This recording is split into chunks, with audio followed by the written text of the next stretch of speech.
Hey, what's up, Vox and Hops heads? I'm Matt, the vocalist of Cryptopsy and the host of the Vox and Hops podcast, brought to you by Sound Talent Media, where I sit down with fellow metal musicians to talk about their lives, music, and craft beer. I hope you guys have been having an excellent week. I most certainly have been. I hope you guys are ready for the new additions to the Vox and Hops Brutal Awakenings playlist, which has been curated by the metal architect Jerry Monk himself. He spends his Fridays listening to all of the new music releases which have dropped, and then he picks the top, most extreme, the coolest, the sickest ones, and puts them into the Brutal Awakenings playlist. If you are looking for something new and exciting to listen to, check out the Vox and Hops Brutal Awakenings playlist. It is available on Apple Music as well as on Spotify, and I have put the links in the description of this podcast. On today's episode with Alex Jones and Kyle Beam of Undeath, here it is. This is Vox and Hops episode number 225.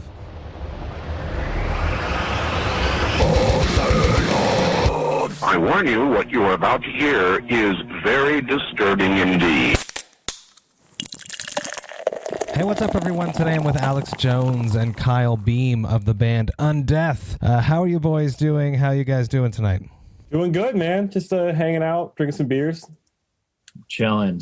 How exactly have you guys been coping with 2020? Dude, I mean, we just, we hang out, we write music. There's what else is there to do? You know what I mean? There's no shows, there's nothing. So we just write. Yeah, just been spending a lot of time just writing the next Undeath record, trying to stay busy and do whatever we can outside of playing shows, obviously. Yeah, it's crazy. But you guys have been busy. You guys have released a whole bunch of material recently. You guys started not too long ago, and you guys are on a great path. I love the old school death metal vibe. You guys are a part of that resurgence that a lot of bands such as like Tomb Mold are waving that flag. Let's talk a little bit about that. Let's talk about this resurgence of the old school death metal sound and vibe. Sure. Yeah, I mean, we, like you said, Tomb Mold is definitely a band that we look up to, and I definitely see as like contemporaries of ours in a lot of ways. That I feel like we have a lot of shared ideas when it comes to the way that we approach songs and stuff. And I think there's just a lot of bands who are coming up right now who were raised on that style of death metal and are coming into their own in their proficiency with their instruments and their confidence, and they're finally reaching a point where they can start their own bands and take their own shot at it. And I really think there's a huge market for this, and I see that a lot of people are really enjoying it. And for myself, even whenever Cryptopsy starts putting together tour packages, I definitely would love to include a band such as yourself or Tomb Mold to grasp that the market, that part of the fan base to because it fits with Cryptopsy. Cryptopsy is a bit more technical on sides, but there's a big umbrella, and I think that everyone can enjoy each other for different aspects. Totally. Yeah, I mean that means a lot, and I'm not just blowing smoke when I say this, but like None So Vile and Whisper Supremacy, those are massively influential records for me, and like those were some of the first, if not the first, really death metal records that got me into the genre in a much more invested way. Very cool, very cool. Vox and Hops has all been hanging out with my metal friends and talking about their lives, music, and craft beer. What beer do you guys have on your side right there as Kyle takes a sip? You want to go first? Sure. I got a Rochester brewery called Three Heads. Got a Stiff Arm. It's a double NEIPA. It's good. It's just a solid beer. Very nice. I got a beer by a brewery about 20 minutes outside of Rochester called Mortalis. This is a fruited sour. It's called Hydra. Very cool. Hydra's kind of like their running fruited sour beer, and it's flagship. It's definitely like their flagship beer too. It's crazy. It's got like pulp in it almost. But this one is blueberry, key lime, and sweet cherry, and I think it's 7%. Very cool. I want that. I love those fruited sours with the fruit puree in it. For myself, I'm going dark and evil. This is Kahnawake Brewing Company. Tonight I am going to be enjoying their White Stone. It's a Wild Turkey Bourbon Barrel-aged Imperial Stout with vanilla. Clocks in 12%. It is a blend because they blended some that aged for 14 months in Wild Turkey, and then the rest of it with a younger Imperial Stout with vanilla. It's dark and ominous. Shout out to Drew Stevens and the rest of the crew for hooking me up with this. Very sick. I love that.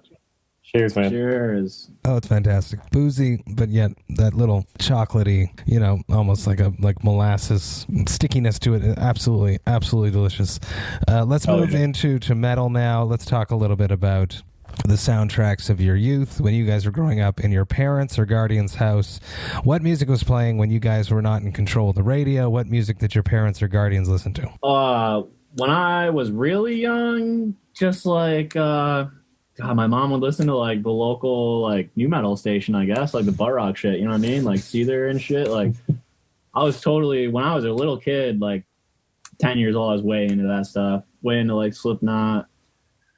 But then metal, like actual death metal music comes along not too soon after. So, yeah, whatever. You want to go? My parents were really into butt rock. I think it would be very interesting if they were, considering the kind of people that they are. But my parents are both very like introverted, bookish, nerdy types, and which they definitely pass along to me. And I mean, my mom is into a lot of like the singer-songwriter stuff, like James Taylor, Elton John, that whole like 70s era of music. And my dad is a little bit weirder. He was into like the more classic dad-ish punk bands like The Clash and Sex Pistols and stuff, but primarily he was listening to a lot of like the krautrock, the German progressive bands. He loves like Can, Kraftwerk, Neu. So that really was like growing up, that and the B-52s were just playing all the time in my house. He had a very strange taste in music. Very cool. That is very eclectic. I love it. And there's no shame in loving new metal. I am a new metal child. And the older I get, the more I go back to it. And I put on this playlist, I don't know, this past weekend or something. And a Seether jam came on and I was like, yeah, I still like the song. Some of that shit bangs. Like I can't front at all. Like I'm definitely not going to be upset if that comes on. It's, as with any music that you grew up listening to, there's that nostalgic vibe that brings you right back to it, to that moment when you heard it and that time in your life. So there's no shame in that. No, definitely not. Let's move towards when you guys discovered your band. What was your first band outside of your parents' influence? My first band outside of my parents' influence, that is a really good question. I don't know, like, I feel like my mom got me into all that kind of stuff and just like the radio, but I feel like the first band that I ever found out about that was more relatively underground was like At the Gates. Like I was playing World of Warcraft and some dude told me to like listen to At the Gates. Yep. At the Gates for sure was an early one.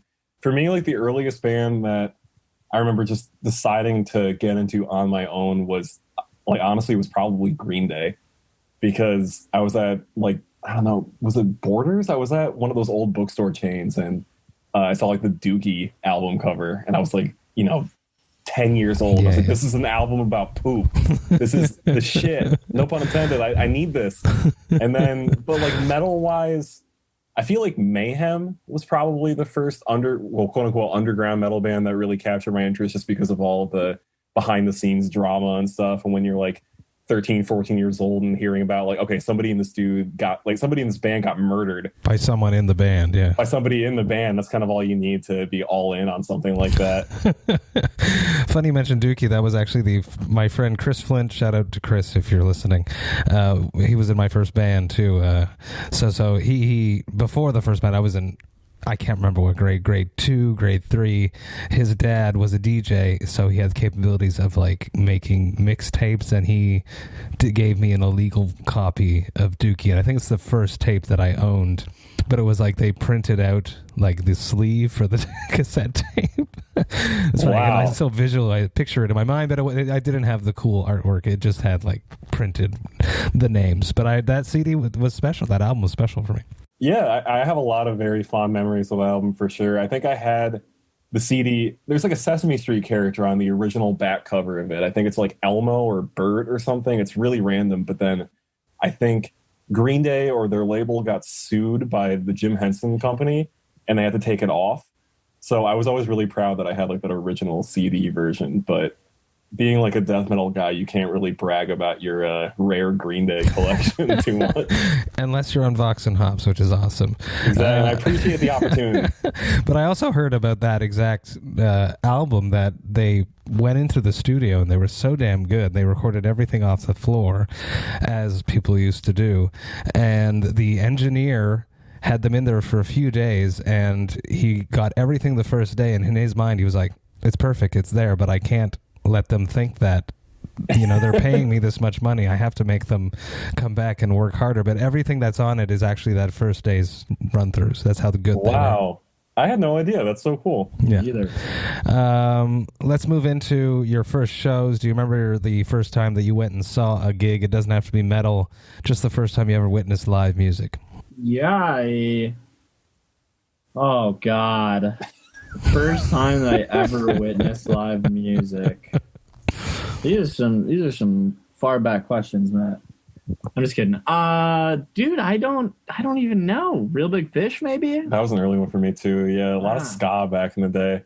I think the first show I ever saw was Blondie and the Cars at the Jones Beach Amphitheater. And that was for like my friend's birthday party when I was like 10, 11 maybe. But yeah, there was a huge ska tour. I wonder if you saw the same one. It was like when we were 13, 14. It was Real Big Fish, Streetlight Manifesto. Yeah. We were at the same venue, I think. Yeah. At Water Street. Less Than Jake and Against All Authority, I think, opened. And that was huge. I think that was the first show I ever went to by myself. Was there a moment like where you were observing this happen and you were just taking it in, that you ever imagined yourself being on stage? Not at that show. It wasn't until later on when I started going to more like DIY punk hardcore stuff that I really realized like, oh shit, I could probably do this. But when I was watching ska bands, I didn't really visualize myself playing the saxophone or anything. I'll put on the record, the skanking is the ugliest form of dance out there. I would agree with that. My wife loves ska, but there's nothing wrong with it. I'm a horn player, for forever a horn player. So, you know, that shit, you know, it's all right. Yeah, ska's cool. Let's move into craft beer. Take me back to your first beers. Do you remember the very first beers that you guys ever had? Natty Light. Yeah, it was probably, I don't know the very first one. I think it was probably like a Heineken or something. I think it was just one of the imports that my dad used to get, and I probably tried it and thought it was disgusting. How about the if you guys are craft beer enthusiasts, you're both drinking very nice brews right now. What is your craft beer journey? Well, for me, I mean, I love craft beer personally. I mean, Kyle and I both do. It's something that I follow pretty extensively, and you know, it's something I've been interested in for a long time. You know, I was into it kind of casually for a long time. I knew like the bigger craft breweries like Dogfish Head and Stone and Lagunitas. Yeah, Lagunitas, like the ones that are more widely distributed. And I was kind of content with that for a long time. But it wasn't until maybe 2 or 3 years ago, I have a friend who's also named Kyle, different than this Kyle. He's a nice guy. He's a real nice very nice guy. He's a gem.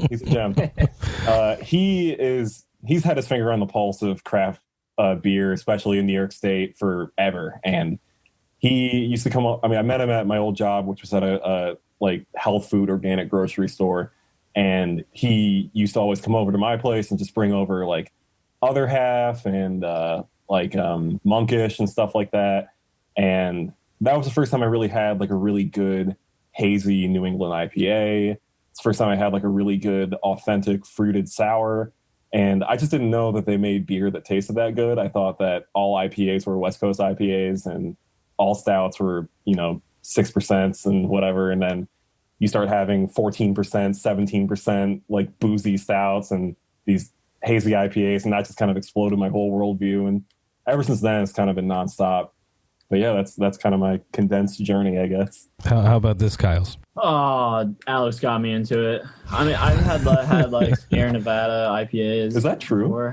Yeah, totally. I don't think I've never been to a brewery, I don't think, before we went to shit, I don't even know. But Alex totally got me into it. Yeah, we did go to Beer Tree outside of Binghamton, New York. Yep. That place is just insane. Yep.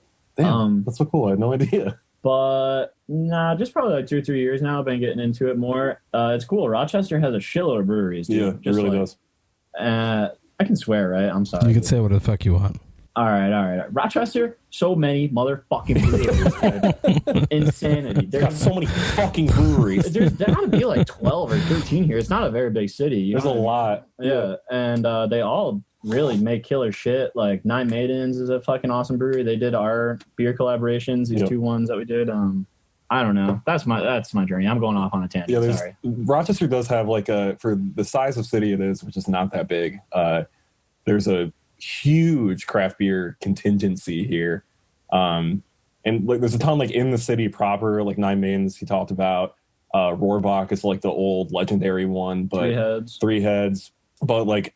And all the neighboring counties like Livingston and Avon and stuff, like just really getting out in the boonies of Western New York. There's like just so many random little amazing craft breweries and just places that you wouldn't expect them at all. Very cool. I gotta come down to Rochester and drink some beer with Undeath. Yes, you do. Let's talk about this Nine Maidens. You said you guys did 2 collabs. So yes, we did. So talk me through all of that from A to Z. How did you even set this up? What were those brews and that whole story? We were regulars. Well, Nine Maidens opened only a little over a year ago, like last summer, last July, I think, or something like that. And we've been regulars there. Like me and my girlfriend used to live only right down the road, so we would go in all the time. And we had these singles coming out, and I was like, "Hey, do you guys want to do a collab?" And it was really easy. I mean, it was like, sure, you know what I mean. And the first beer we did was just a really standard, like NEIPA had it was Idaho 7 and Citra, and with the addition of activated charcoal. Very cool. So it just was like, yeah, dude, it was like a super juicy, just a total juice bomb. I think it was like 7.5, but it was just fucking black, sickly black. Very cool. So I wanted to do a beer like that when I did for Devastation on the Nation. I had a craft beer party happening in a few of the stops, and here in Montreal, I wanted to do a Black New England. But COVID took it away from me. I know, dude. I know, and I saw the Devastation on the Nation like reschedule got recanceled. Yeah, and shout out to Daniel DeFonts for making. He's avant-garde in whatever he does, and he, instead of teasing the fans and putting false hope into the artists, he made the smart decision just to cancel, because he knows, as well as I know, as well as a lot of these artists who are still scheduling tours, that there ain't no tours happening in February and March. Absolutely. Yeah, it's a tough pill to swallow, but I mean, yeah, that's absolutely true. It's when I see bands announcing tours for like January still, I'm like, are you sure? No disrespect to these bands, especially if they just released an album and they want to keep the hype train going, but I'm wondering how much of it is that, and they just want to keep their name and their image out there and their brand out there and their fan connectivity out there. Yeah, 100%. And in the back of their mind, they absolutely know that it's going to be canceled. Yeah. Dude, that's not a bad marketing move. I think I'm gonna have to write that one down. We're gonna announce a bunch of tours like 2-3 months out, and then just cancel all of them over and over. and DeFonts knows it all too, as he mentioned in that in his post. That are these clubs even going to be open? Because left, right, and center, these small venues are having a hard time right now, as much as everyone else is having a hard time. That these small venues that were basically passion projects, because they don't make any money anyways, have absolutely nothing going on now. So if you can support your small clubs, please do it, people. Pick up some shirts for them if they are selling them, and if you have a small club and you're looking for a way to make some money, make some shirts. That's what my friends here in Montreal at Turbo House, who I love dearly, are doing, and that is really what's helping them survive. Second beer collab, what was in that? So the first one was a Black New England. The second one was a fruited blackberry sour. It was awesome. It's totally just like that was a little more higher percentage, wasn't it? Yeah, I think that one was almost 10. It was 9 really? or 10. Jesus. Yeah. It was fucking that was a killer beer. It was like electric purple. Yeah, it looked crazy. Very cool. Would you say that Nine Maidens is the most metal brewery in Rochester? They probably wouldn't want me to say that. I'm just kidding. No. Zeb, they're the head brewer there, the only brewer really. I mean, it's a small like nano brewery joint, but he loves like Deftones. He loves Earth. He was just texting me Earth music videos not too long ago. That's cool. Yeah, I think like Nine Maidens and Mortalis are probably, if I had to pick breweries in the Rochester area that had like a metal vibe to them, those would be number 1 and number 2 on my list for sure. That's awesome. So you guys are not planning a tour, but you are planning a live stream show, which at this point, as people are listening to this, it has already happened. So it was so much fun. Let's talk about how you guys have prepared for this live stream show. What are your expectations? What do you want to convey to your fans? What do you hope that they did receive from a Undeath live stream? Well, this one will have been our first 5-piece performance. Since coronavirus hit, we've added a second guitar player and a bass player. Really? Okay. Yep. So this will be this will be that, and I'm just hoping everyone. I mean, we're playing the whole album front to back. Like those kind of shows it's a lot to prepare for, dude. I mean, are you serious? It's like 40 minutes of fucking blasting ass death metal. And I got to make sure everyone's on the same page. Our bass player lives in DC. I'm getting everyone caught up for the album. You know what I mean? It's been busy. I'm hoping everyone enjoys the shit out of it. Or at this point, enjoys the shit out of it. Yeah, as everybody knows listening to this episode, it was the greatest live stream show of all time. And we're just really honored that people tuned in and had such a blast. We did too. So were you guys all in the same room? Or did you guys, is it a live stream with people all over the place? It will be in the same room. It's at a venue. Oh, very cool. Very cool. Talk me through that decision versus having it in a jam room versus having it in a Zoom situation where you just piece it together afterwards.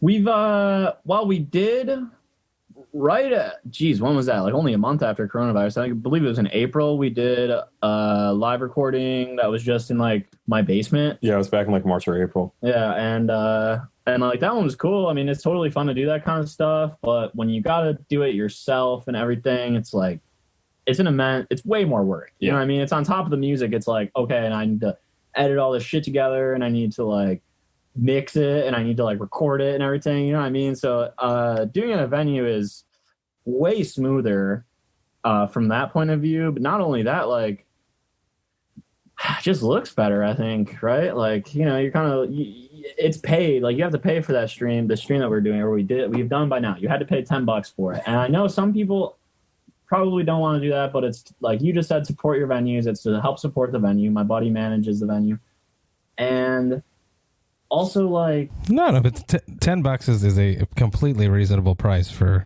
something that no one's ever seen before. You know, you guys have never performed this record before. You've never performed as a full band before.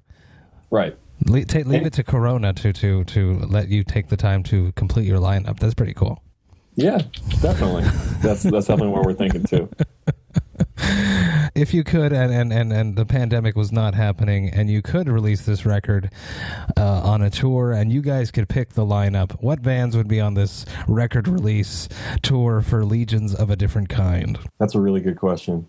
If we could pick any bands, something that you feel would put you guys on the right place in the global market scene. Cryptopsy and Cannibal Corpse. That'd be fun. Morbid Angels going on there. Yeah. I mean, how many? This is going to be like an unreasonable. This is going to be like a tour package. This is going to be like Summer Slaughter. It's going to be like Cryptopsy, Necrophagist. Yeah, we're going to get on the back. You know, he's got to stop working at BMW and come back and play metal music. 3-6 Mafia. They got to play too. Maybe Benny the Butcher's people. We could hit them up and see if he's down to do some stuff. All the Griselda rappers.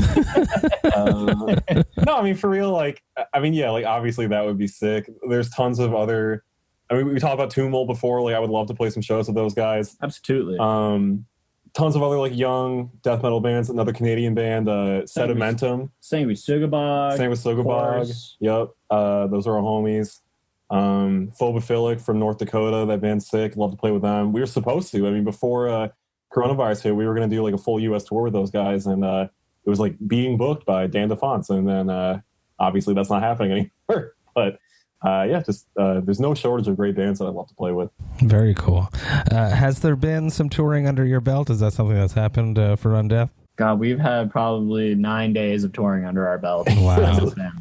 Yeah, we had a lot planned. I think we played less than 20 shows. Really? Yeah, we did 2 long weekends with Sam Whistlebog from Ohio. We did like 1 5-day little like route with them, and then we did one that was supposed to be 4, but our van broke down in Michigan, so we had to drive home. Just that happens. That most definitely happens. The worst thing that ever happened to Cryptopsy. Well, it's probably not the worst, but we got this RV. And is this when all the shit flew out of the back of your van? Nope. Different stories. Different horrific event. We got this RV. It was pink, like salmon pink. It was. We were going out on doing some dates with Guar because Born of Osiris was on tour with Guar throughout North America, but they couldn't make the Canadian dates, so they brought on Cryptopsy. But so that started in Winnipeg. Montreal to Winnipeg is quite a stretch, so we started doing some dates along the way. So we all met up at Flo's house, which is the farthest point where all of us outside of Montreal, heading out towards the first date in Thunder Bay, I believe it was.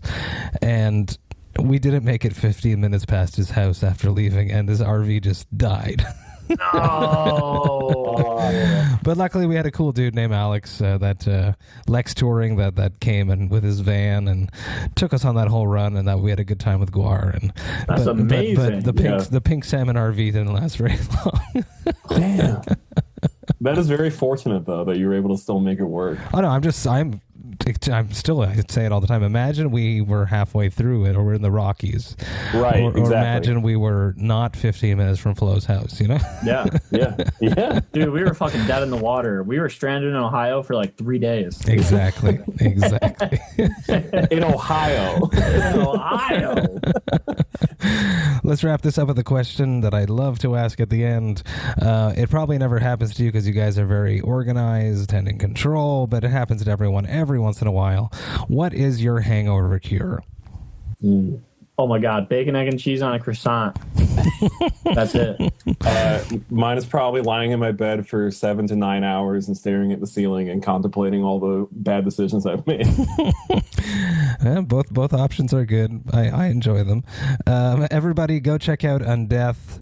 They just dropped a new record, Legions of a Different Kind, via Prosthetic Records, and Maggot Stomp dropped a super cool cassette, which I love. I love this nostalgic merch that's coming out, and it fits your genre so well.